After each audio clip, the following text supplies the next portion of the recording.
Understanding art composition transforms how you think about getting dressed. This is what I've been talking about for the last 20 years.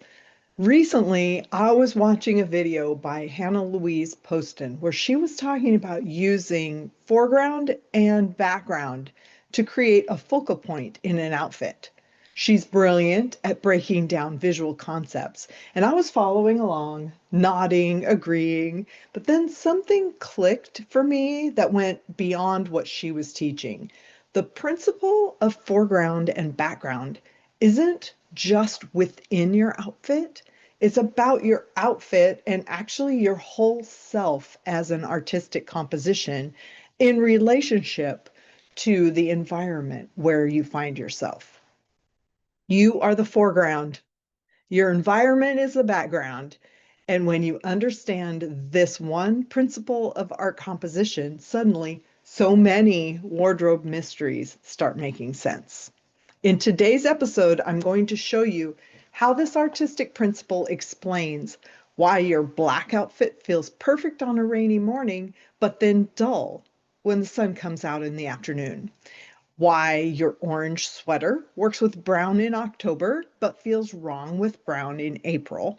And why the same dress reads completely differently indoors versus outdoors. We'll look at three environmental contexts: day versus night, weather and seasons, and built environments versus nature. Then I'll give you a simple project to help you see these principles at work in your own wardrobe. So here's what Hannah Louise Poston was teaching. In visual art, the foreground is what you want people to notice first. She was talking about having an element of your outfit be foreground, like the focal point, with the background supporting it but not competing. But I thought, yes, this is true, but also the whole artistic composition of the person is always the foreground. Every environment we enter becomes our background. And just like in a painting, the relationship between foreground and background matters. You want to be in harmony with your background, not fighting against it and not getting lost in it. This one principle of art composition gave me the framework to finally understand something I'd been kind of noticing for years. How I feel about what I'm wearing changes in different environments. I find myself wanting to wear something that sort of works perfectly with exactly where I'm going to be. So let me show you how this works in three different contexts. So the quality of light completely changes your environment, changing your background. Daytime creates bright, open backgrounds. Natural light is revealing. Colors appear crisp. Contrast is visible, and your clothing reads clearly against whatever environment you're in. Nighttime creates darker, more blended backgrounds. Warm light softens everything. Colors appear richer, and everything is more blendy and kind of intimate. Think about that little black dress that everyone says works for everything. It actually works differently depending on the light quality. Against a bright daytime background, black creates strong contrast, so your silhouette becomes very defined. Against a dim evening background, black helps you stand out without harsh edges.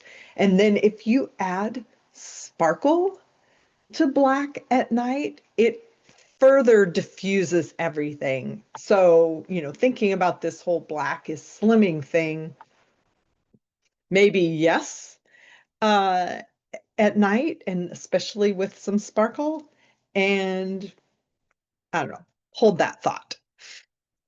The same principle explains why your summer whites feel so right during the day, but they can feel too bright or boring under like restaurant lighting. You're not imagining things. when an outfit feels different at noon versus 8 p.m. The light quality changes your background, and that changes the relationship between you and your environment. Okay, so weather and season. The backdrop keeps shifting. I mean, depending on where you are in the world. I'm here in the Pacific Northwest, inland, not on the coast. And we have four distinct seasons. So, where art composition gets really interesting for wardrobe planning can be when it comes to weather and seasons. So, spring, that brings bright greens, fresh growth, but a lot of times the skies are gray because April showers bring May flowers. Um, Colors that harmonize in the spring tend to be clear and not too intense. I like to wear a lot of flower colors, and I think anything that is a color that could be a flower goes with green. So, like green pants and any flower color top. And the tinted colors, mixed with white, they're fresh, optimistic for a new start to the year. I always crave green in March, which is perfect for St. Patrick's Day here in the US. Then summer comes along and it's deep blue, sometimes green, depending on where you are, lush backgrounds with strong sunlight. Uh, and then colors that work here can either be like almost bleached out, soft, muted, or they can be really bright that hold their own depending on what kind of what your geography is like. Um, yeah, white feels cool in these environments. And I know sometimes people crave other cool colors like blue. And then black becomes ultra dramatic because it doesn't like logically fit. Then in fall, we shift to browns, oranges, rusts, the toasted colors that are like any color mixed with a little bit of brown. The entire background kind of warms up. And then I feel comfortable wearing my orange sweater with brown or shaded yellows or whatever. The combinations feel grounded and natural because they're echoing the background.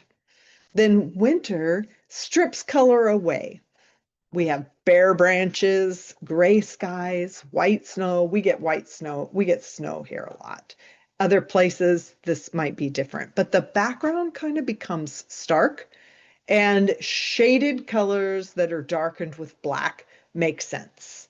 They create drama against this simplified backdrop, and they're a little cooler as well. So, back in the day when I wore black, I would get up in the morning on in the spring and it would be rainy and I would put on an outfit with black or maybe black and gray. And then my outfit felt perfect against the drizzly spring background.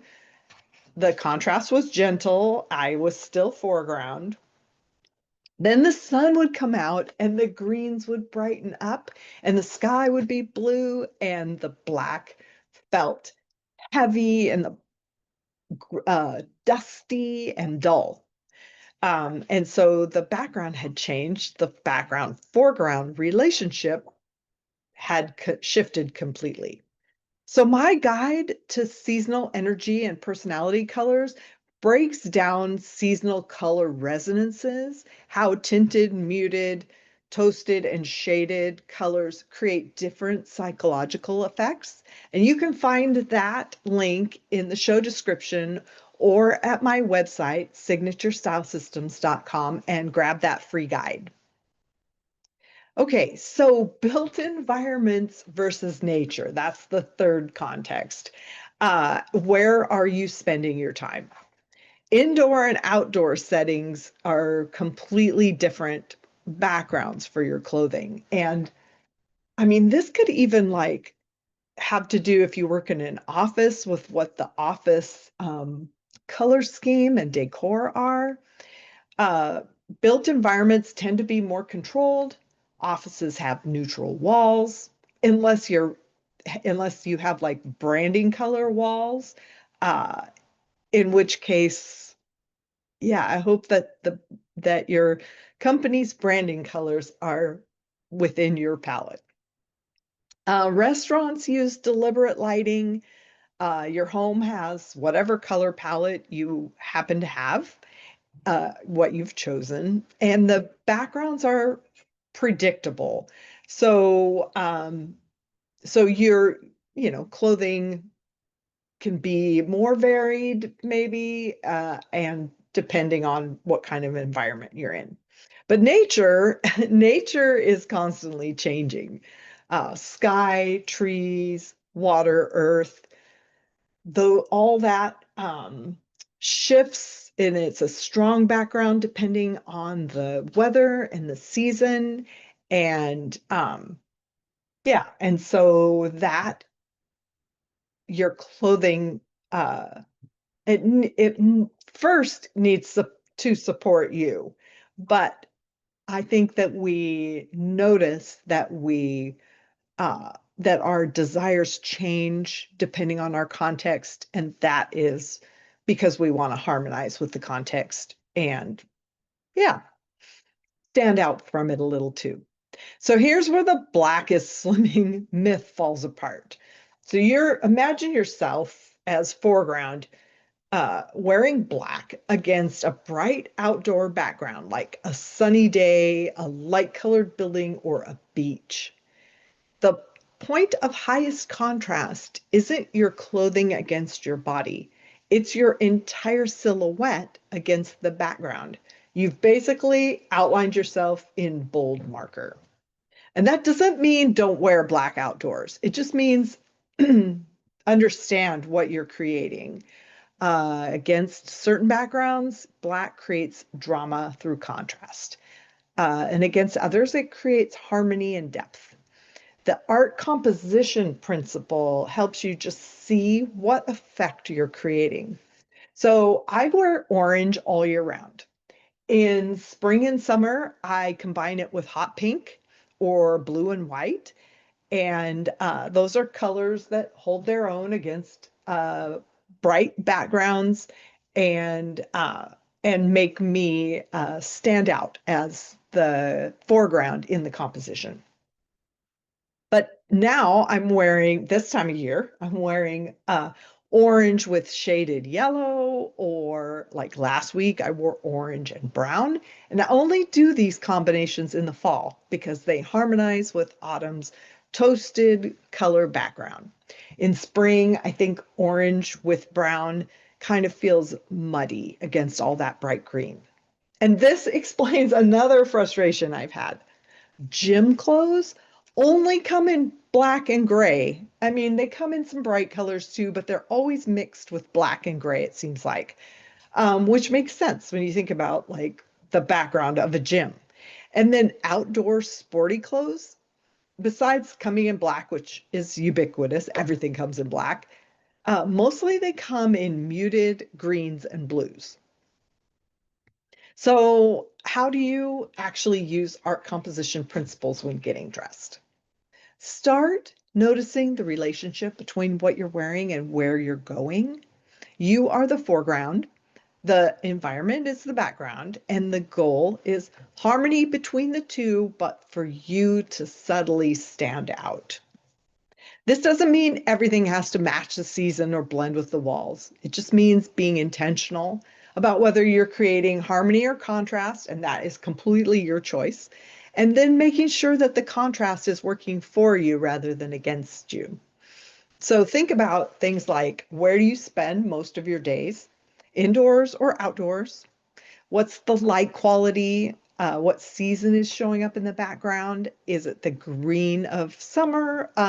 Or like if you're in the country here, summer's not green, it's wheat.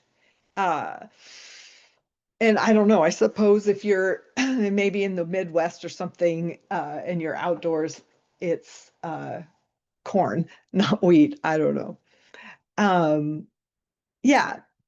Are you, or like fall with the orange leaves and brown, and are you moving between environments? Like which one matters most?